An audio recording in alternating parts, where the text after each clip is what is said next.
What's going on, everybody? Biker Dave here. I'm going to do a video for the new owner of my 1990 Chevy K1500. If you've seen those videos, I have, probably 100 plus videos of this 1990 Chevy Silverado that I owned for a few years. That was a great running truck that decided to stop running, basically out of nowhere.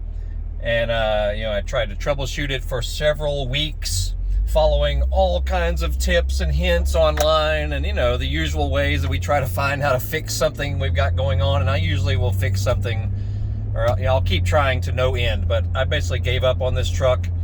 You want to talk about disappointing, because it was great. Great truck. The interior was amazing. Paint was crappy, but it ran awesome. I did all kinds of, updates and improvements to it over the time I owned it, and then all of a sudden it decided I'm not running anymore, and you're not going to figure it out. Anyway, for the mechanic who is now going to be working on this guy, what you'll need to do to get it ready to at least start testing, see if it will crank, you need to rebuild I've already rebuilt the throttle body, but it is now, as far as the TBI, but it's now back in pieces again, so you just need to reassemble it. All the parts are there. The battery is charged and ready to go. That's something else I'll talk about, but the battery is brand new, and I kept it charged over the time that it was in there. Anyway, so I might ramble a little bit here, but yeah, reassemble the throttle body with all the parts I've already got, injectors, seals, gaskets, blah blah, all of it's there in that little box of stuff that I've given the the new owner. And all of the only thing that's questionable right now is the main computer, which I have a new one, new used one that's guaranteed to work. I personally think that is what is holding the truck back at this point. You'll see it in the box as well. So you may want to swap out, and there's a chip in the old one that needs to be swapped over to the new one, so I was told by the the store I bought it from.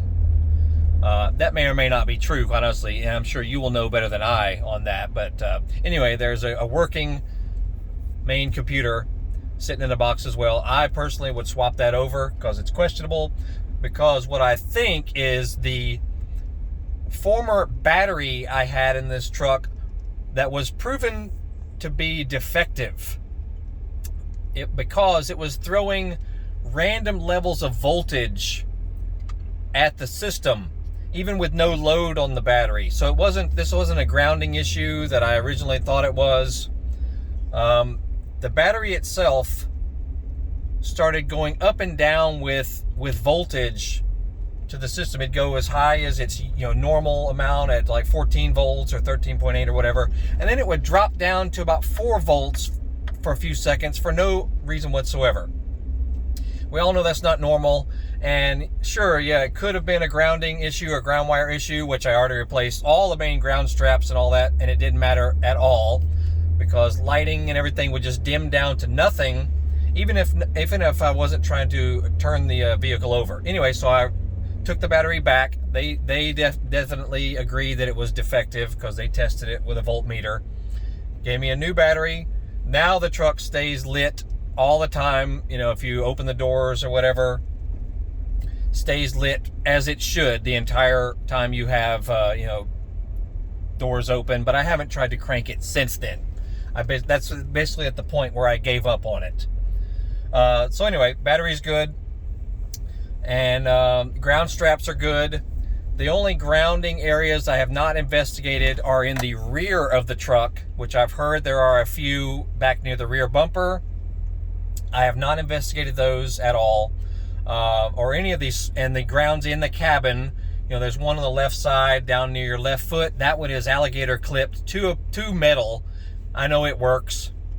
So unless there's any small grounding points that are common, the one at the fuel pump might be an issue. It's possible, but you know, at this point, it's hard to say. Anyway, my point is, there's only a couple things the mechanic needs to do just to get it to a stage where he can now turn it over and you know, plug his diagnostic equipment in, just to start from something. And I don't want him to have to duplicate anything that I've already done, which is basically everything else. Literally everything else has been replaced, relating to the distributor, the ignition module, the coil, the spark plugs, spark plug wires, sensors, you know, on the around the intake and all that. All those sensors are either new or working used items. So, you know, you can feel my frustration of why I just said I'm done with this, because there was so many possible things that can cause one of these trucks not to run.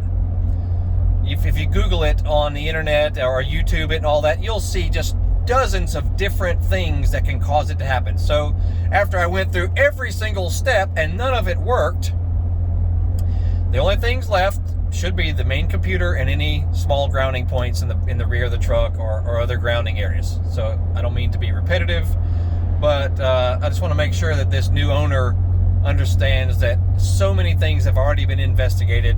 There's no point for his mechanic to have to start from scratch and start replacing things that have already been done. Anyway, I'll do my next video will be the entire ordeal on how it began.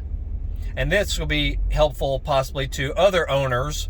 But, you know, if it was just a defective battery, honestly, that either fried the main computer, which that's what I honestly think has happened. But and make sure you see the playlist link down below that'll have all the things I've done to this truck over the time I owned it, you know, both good and bad.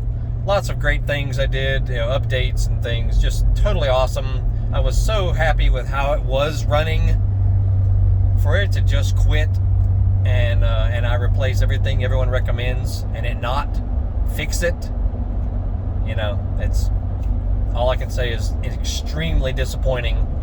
But I'm glad that a guy is buying it and he wants to get it back running again, and I certainly hope that's what happens, because it's just a waste for that great thing to not run anymore. It's been parked for over a year and a half now.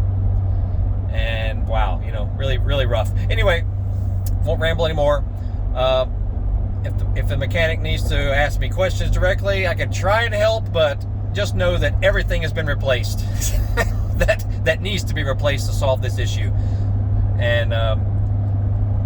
But so yeah, look for the next video. I'll tell you the entire ordeal of how it all began. So that'll come next. We'll see you all in a little bit.